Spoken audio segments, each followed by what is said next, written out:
Okay, so welcome back to my channel. This is going to be a recap of Greenleaf season 3, episode 12, A Day of Reckoning.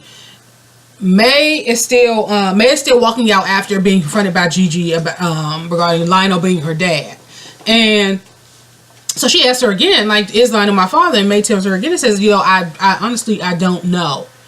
And so she's like, what are you going to do? So are you going to use this against me? Again, everything's always about May. Are you? So she's like, are you going to shout from the shout it from the rooftops and let tell everybody, and to save us from your father's from your father's sinful way, something she said. Like, why she would bring Bishop into this? It's just like, bitch, this is about you and what you did. Like, and Gigi was like, I would never do that. And so May was like, well, good, because I never want to speak about this again. And so she just cannot get out of her,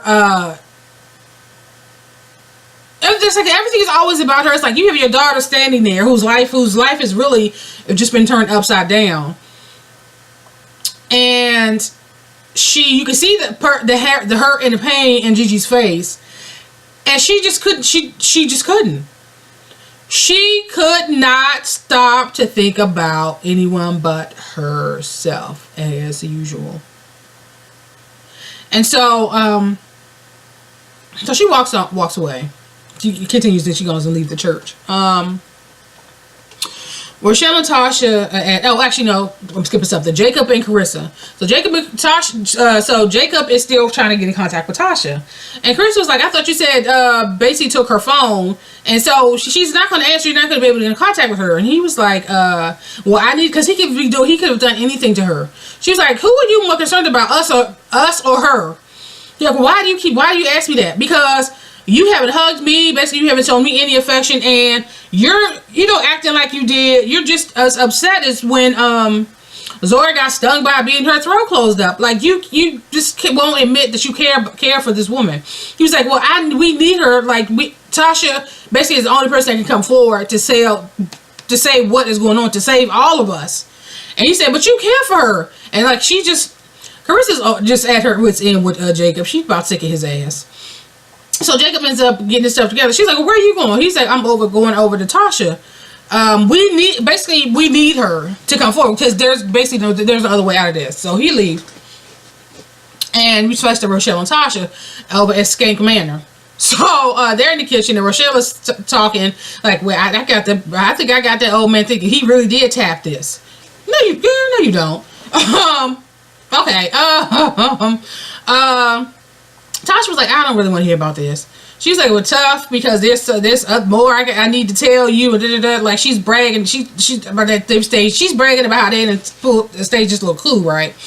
So Basie walks in and is like, okay, we need to pack a bag, because it's not going to be too long before Jacob comes for his side piece.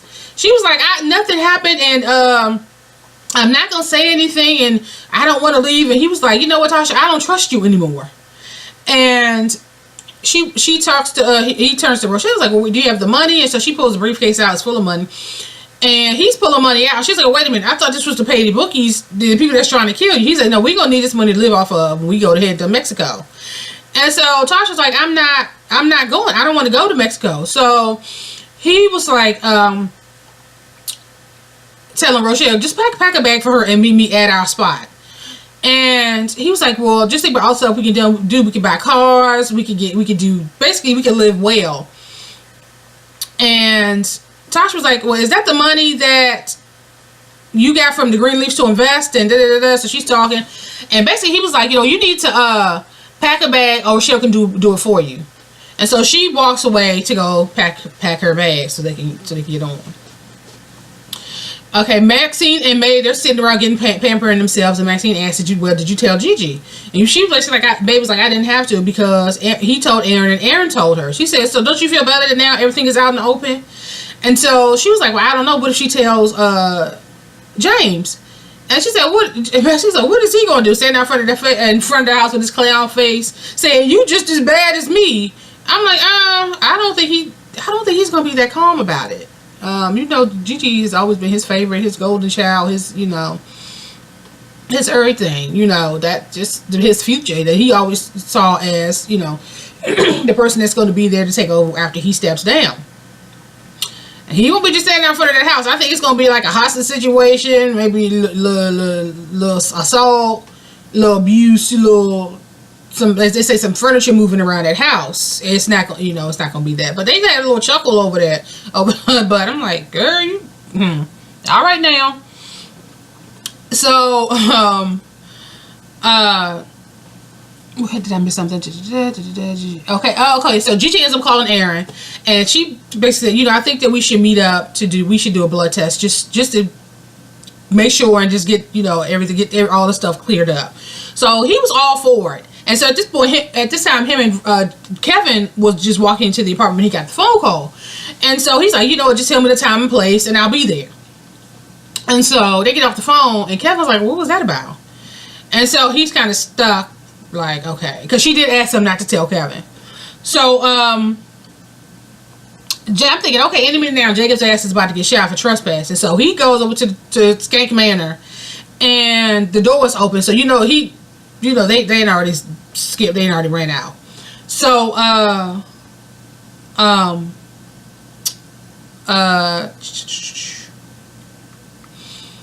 he's running around, he's walking around the house calling out for Tasha.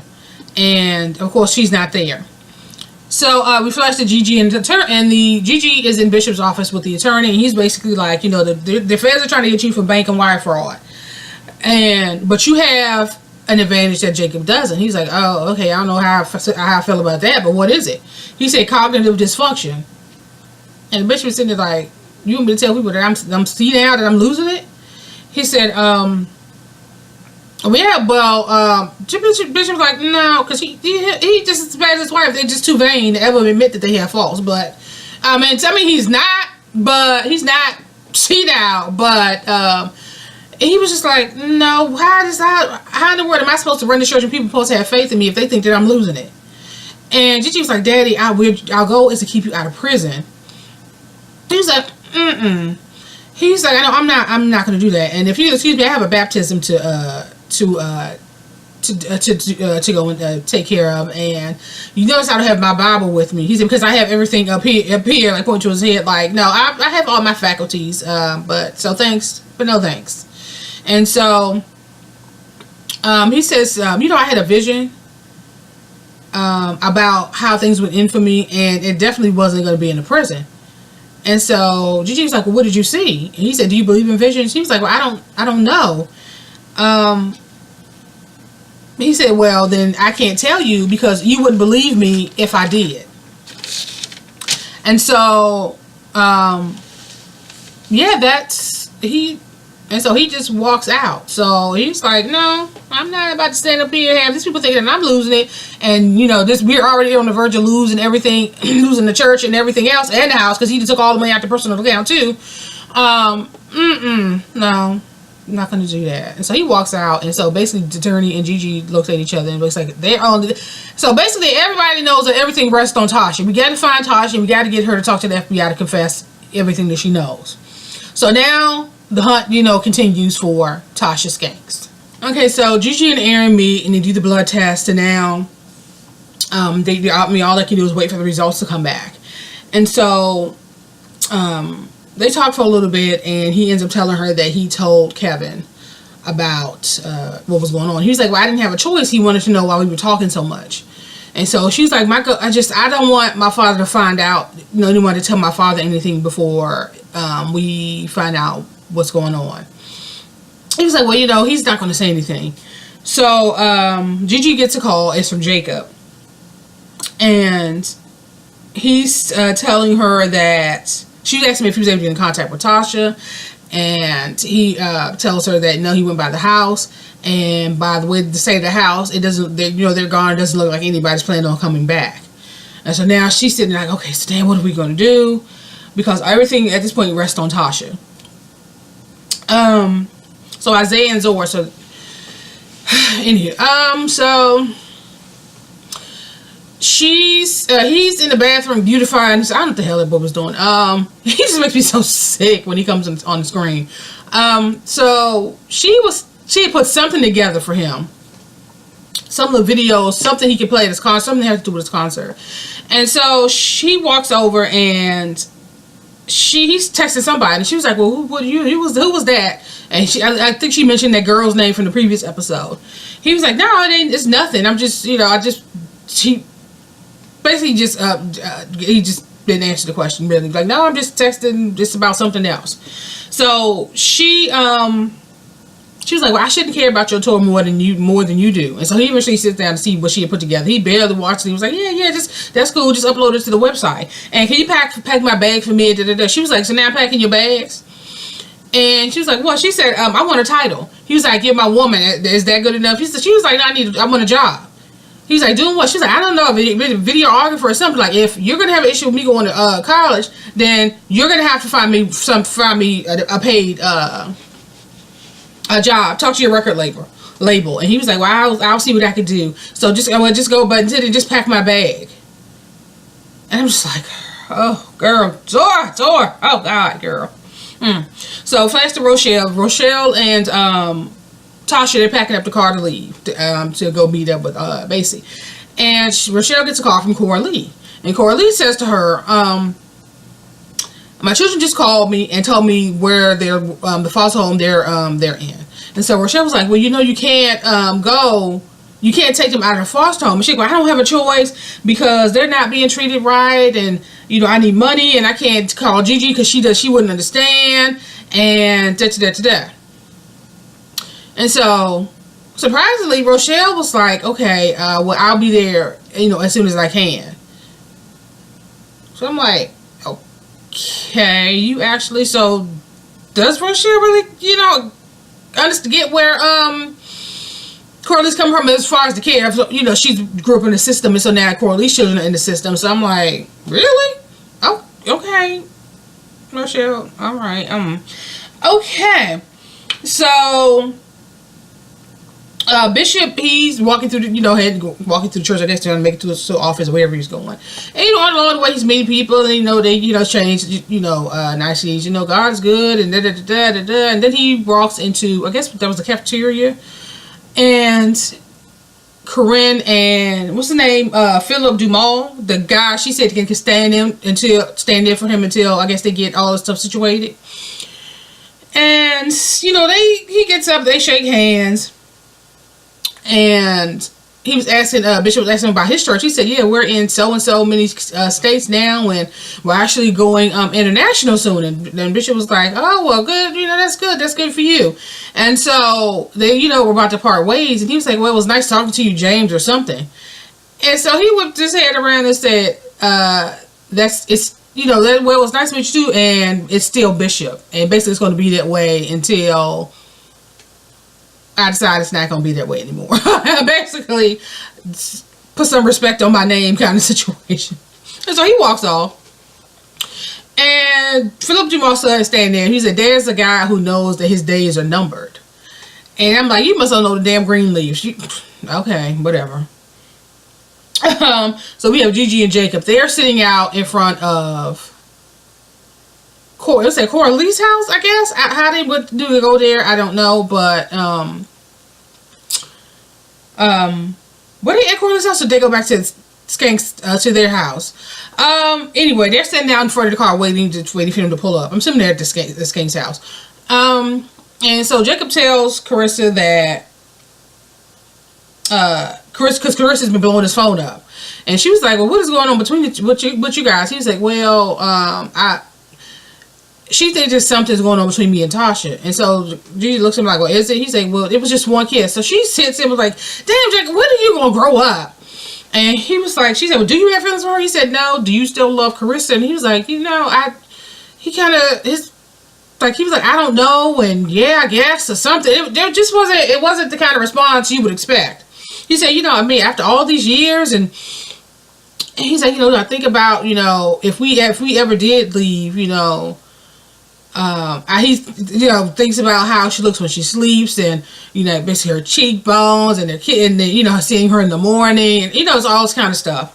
And so he starts asking her about, Darius, and asked him where they were. And she's basically like, we're just not in a good place at all right now. And so they're sitting there, and then that's when Tasha and Rochelle pull up, and it was like he's about to jump out the car, but she was like, wait, let's just wait for a minute. And so they go into the house, and then they get out to go behind them. So I don't know what's going to happen, and we think Basie done skedaddle, but I don't know.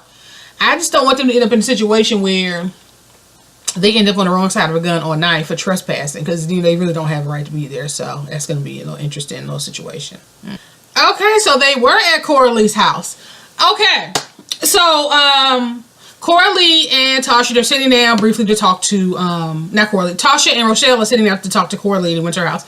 And initially Tasha was like, can I use your phone?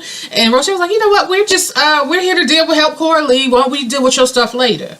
And so Tasha sat down, and then she does a knock at the door.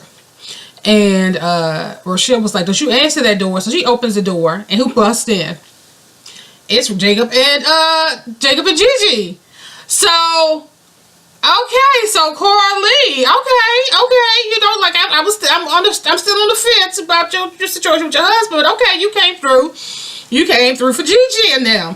Okay, so I like you a little bit. I like you a little bit. So, of course, Rochelle was like, after everything that I've done for you, I can't believe that you would do this for me. And as soon as they walked in the door, Tasha ran right over to Jacob. So Rochelle was like, you know what, we need to go. Come on, Tasha. Tasha was like, no, I'm not going.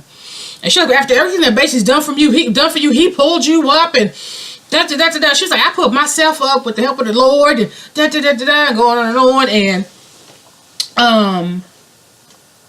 Rochelle started going, her and Gigi talking to Gigi, and Rochelle was like, you always think that you better than, you're just so high and mighty and better, and because you grew up with money and da-da-da-da, but when the day comes, we'll see who's sitting on the right side and who's going to make it to, I guess, the Holy Land, Promised Land, or to heaven or whatever. And Gigi was like, well, I hope to see you there too.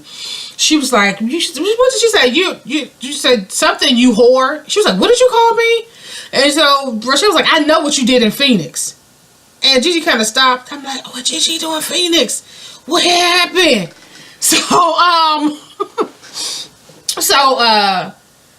Jake, basically, Tasha's not going with Jacob. Tasha's not going with Rochelle.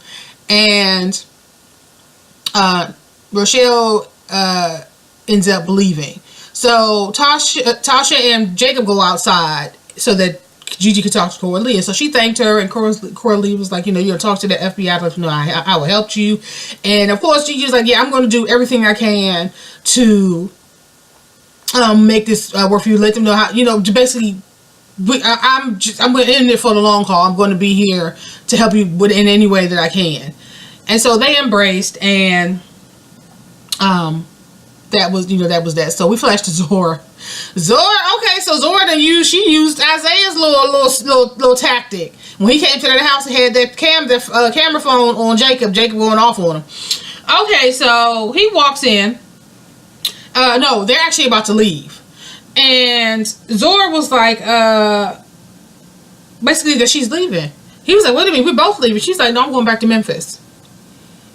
And he's like, basically, what are you talking about? He said, I've done all the stuff that I do for you. I'm your mama, I'm your cook, I pack your bags, I'm your videographer, I do all the stuff for you. And it's basically like, it doesn't mean anything. I just don't want to do the shit with you. He said, I didn't ask you to do half that stuff. No, you didn't ask her. You demanded it. You threatened her. So, I mean, you coerced her. I mean, however you want to call it, she still felt like she didn't have a choice but to do it, okay? So, she was like, you know what? She said, yeah, I did all those things because I'm bored. And he was like, now I'm boring. He said, but you boring too. And you know what I mean. I guess you're trying to say in bed. I should have stuck it to your cousin the way she wanted. And that's like, so she was just like, you know what? Whatever. So she turns to walk away, and of course he's closed the door and throws her on the counter, and she ends up kicking the dude and basically his ass ended up on the floor. And so she whips out her cell phone, much like he did when her father was trying to get at him when he went to pick Zora up from the Greenleaf house. and was like, she said, look, she said, I'm recording you now, and I'm, recording everything. And so if you try to come at me while I'm grabbing my bags to leave, and he just stood there, and all he could do was stand there. And so she walked on out, closed the door, and he's sitting there seething, because as most sociopaths and psychopaths and abusers, they hate to feel like they have lost, and so now he's feeling like a loser. And so we all know that how they react to such things. They eventually lash out. So I'm hoping that Zora, we'll see what's coming down the pike. Okay. So she leaves. So she ends up leaving Isaiah to go home. We'll see how that works out. Okay. So Bishop walks into May's office, and she was like, you know what, I'm just make it quick because I'm trying to work on my speech for tomorrow. He was like, yeah, I just got a phone with Jacob, and her and Gigi, Jacob and Gigi are with Tasha, and she's talking to the FBI now. And he was like,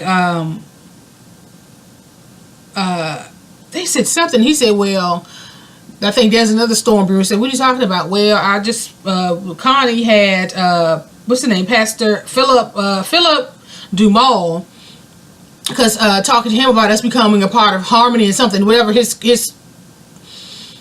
church name is. And so she was like, so May, if you have any thoughts of fighting me for this church, I think that's going to be a bad idea because it's going to show that we're divided. And it's going to make it easier for them to come in and take over. And she was like, well, the only way to fix that is to make me co-pastor, and I deserve it as much. I deserve it more. And he was like, see, and that's why I'm not going to do it, because who are you to judge me? That's before St. Peter and Jesus, something he said. I'm not church folk. Sometimes I just be tuning out when they start talking about this stuff. But he's like, you just another sinner. And so he got in her face and had to tell her about herself. Like, okay, tell me everything you did. And we line it up with everything that I did, and tell me that you're somehow better than me. And all she could do was sit there with the stuck face. Like, yeah, bitch. Let's see. Let's lay out all your cards, put all your cards on the table. And she knows she wrong. She know deep down, and when you get to through all her craziness, I do think that May knows that her ass be over the top and just full of shit. And so there wasn't a whole lot that she could say. He walked out. And so it's like, girl, May. And then I think it is. We do sometimes forget that May suffered a lot of physical and sexual abuse at the hands of her father. She was severely sexually abused. And of course, that came out in season 1 when she was trying to explain why Mac was the way he was. And she was, saying that he wasn't always that way. He was really sensitive and really a sweet kid. And as a lot of that had to do with the abuse that she suffered, what Mac eventually became. It affected him in some kind of way. And so I do feel like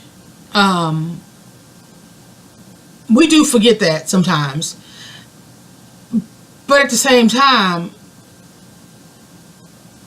but she spent how many years and you've never thought to get help? But then on the other hand, a lot of church folks, just black people in general, don't believe in therapy. We just some to have this aversion to therapy, and so she never got the help that she needed. And then another thing about the church folk is that they think you can pray everything away. They feel like you can pray mental illness away, and it's like, no, you need to seek professional help. And even if you have to take medication, which I'm not a big fan of medication, but sometimes there's no way around that, and you need to do something to help yourself. And so there's a lot of things at play when it comes to dealing with May. There are a number of layers, but she's still a bitch. She's still a bitch. Okay, so it is the day of She Changes Everything. Okay, so they have the praise, and I guess the worship team, they have their dance and doing their thing, and of course Charity starts singing, and then Maxine joins in, and they sung the place down with the choir. And they introduced May, and then Charity was like, well, I call her mama, and Maxine was like, and I call her pastor. So they introduced her, and of course she comes out in this gorgeous, oh my god, that purple was just, that dress was just too cute. It was it was gorgeous, especially on her. But you know, she stays snatched. So while she's coming out, they flash to Gigi, and Gigi she got the results back from the DNA test that she did with Aaron. So she steps out, and she calls him and basically tells him no, she hasn't opened it yet, and she wanted to wait for him to come up just so they can open it together. Okay. So so I don't know, what is it with Connie? Does Connie have some ulterior motives? Like, it's something else going on with her. Because the whole time, this whole thing, you know, people are getting on their feet, they're cheering, they're happy. And Connie's sitting there with the stuck face. Now, how in the world did you go from Gigi taking over to now bringing in this outsider? And now, I don't know. It's like Connie, it's something else going on with her. Like, what's going on with you, Connie? But everybody else is cheering and having a good time, and she just sitting there like bean mugging with her resting bitch face, just staring at May. That's just okay. But we're gonna move on from that. Okay, so they flash to Zora. Zora's back in Memphis, and of all the people to go, she called to pick her up, Sophia. So she go and get her, and Sophia was like, "Oh, well, where to?" And so we flash back to the church, and Gigi, I guess she was walking back to her office, and Bishop was in his office, and so he called her and said, "Well, how are things going?" And she's like, "It looks, you know, everything looks like it's going well." And so he's kind of like, okay, like feeling like, okay. So he starts talking to her, and he just has this emotional, this outpouring of emotions about how proud he is of her and how she's always doing things to protect them and help them. He just thanked her for all her hard work, and he talks about how much he cherishes her, and it was a very touching scene. And she was like, "Well, you know, Dad, you know I love you." And he's like, "I know." And he starts crying, and they start crying, and they embrace, and it was just like, oh, okay, is she really gonna open those results? You know, at this point it's like, okay. So May's up there doing her thing. You know, she's saying her piece, and you know, everybody seems to be in good spirits, and you know, she seems to be in good spirits, and everybody's happy, and you know, they all for what she's saying, and yes, and praise him, and you know, just the whole thing. Jacob and Kerissa is gonna get a divorce. I can just see that coming, because Jacob is just so fucked up. He is. So she's, you know, they're at the, why they're not at the, I mean, granted, they have a different church, but still, that's still, why Kerissa wasn't there, I don't know. But anywho, to support May, I don't know. Anyway, so she's at the house, they're at the house, and she's reading over something. He walks in, and he has to talk to her. She's like, He was like, she didn't even bother to make any eye contact with him. He says, "Can you look at me?" And so I guess she did briefly, and she looked back down. He sat down. He said, you know I love you. And she's like, I know. Kind of like, whatever. I mean, she may as well just say whatever. She said, I know. So no, last night I was sitting there and I was talking to Gigi, and realized how much I love you. And I'm like, you've been together all this time, and it's like you're just now realizing how much you love her. And then she was like, you just realized that. She looked at him like, you just realized that. And that's not what I got from that conversation he had with Gigi. Because when Gigi asked if he still loved her, he was kind of like, yeah, I guess. I got from that conversation that you have love for her, but the thought of her being with somebody else bothers you more. That's kind of what I got from that conversation. Now, I could be wrong. I'm not saying that's what I got from it. And so she's like, oh, you just realized that. Okay. So they flash back to the church, and May is still up there saying her piece, and the people is like, yes, and we're going to do this, and we're going to do that, and yes, and amen, to praise him. And Bishop is in his office, and he's just, trying to take it all in. And who walks in? Basie Skanks with a gun, saying that I'm going to do what the Lord hasn't done yet, or what the Lord has yet to do. And so here we have Basie and Bishop. And Bishop staring down the barrel of a gun. So he's like, oh, hell, what the hell is about to go down? Okay, so we have a lot of different things going on right now. So they're flashing between Bishop and Basie, Gigi and Aaron, May, still doing her, having her program, and Kerissa and Jacob. So, Basie, obviously, Bishop at this point, Bishop is trying to talk Basie down. Like, yeah, did this thing happen, and I've lived with it. I'm gonna have to live with that for the rest of my life. But you don't. You've kind of dealt with enough pain, and adding murder to on top of that, something you're going to have to live with for the rest of your life. It's not worth it. He's going back up, but Bishop ain't trying to hear that. He just not trying to hear that. Gigi and Aaron, they're in her office, and they're talking, and she's like going back and forth whether or not she even want the results. Aaron was like, we don't have to do this. And he was like, well, no, it's just, talk to my father, and seeing this light in his eyes that he's having me since the day I was born go out. It's like, I just don't want to be a part of that, and I hate my mother for putting us in this position, both of us in this position, to lose so much. And then Aaron was trying to talk to her like, you really don't have to do this. She ended up opening the email, and she looked and then kind of looked up, and so you couldn't really tell. You don't really have to. We don't know what the results say. So it's like, oh God, okay. So May is on. She's still giving her speech, and she's talking about how it's the day of reckoning and being cleansed and coming clean and da. And I'm looking at her like, bitch, you couldn't look your daughter in the face and sit and have a conversation with her. You haven't talked to your other children about, or your grandchildren about what's going on. You damn sure haven't talked to your husband about it.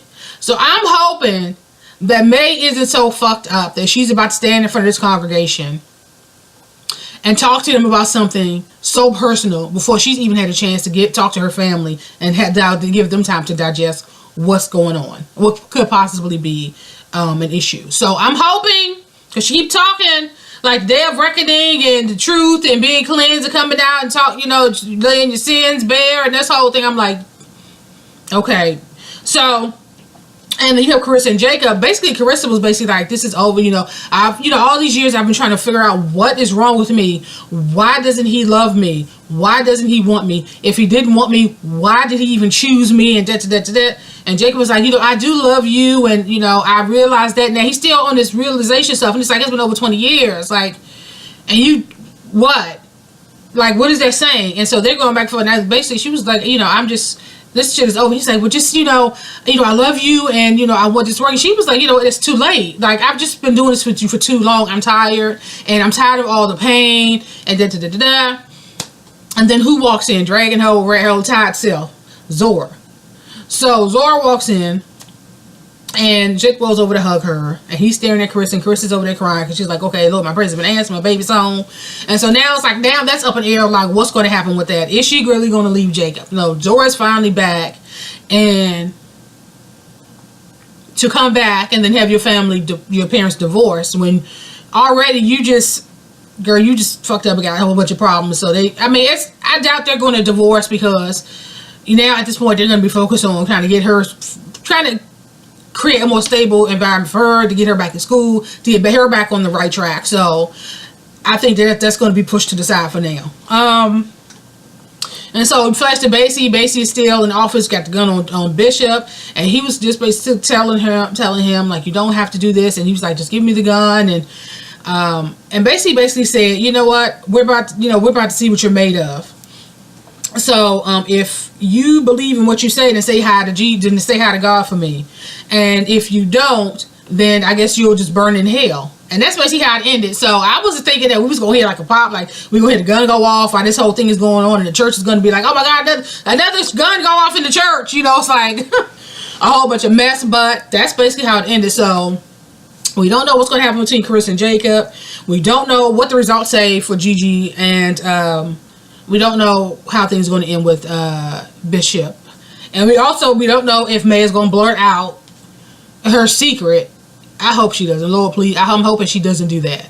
But yeah, that's how this episode ended. A lot of stuff. A lot. But you know what? I'm going to end this here, and I will talk to you guys in the next episode. One more. We got one more episode.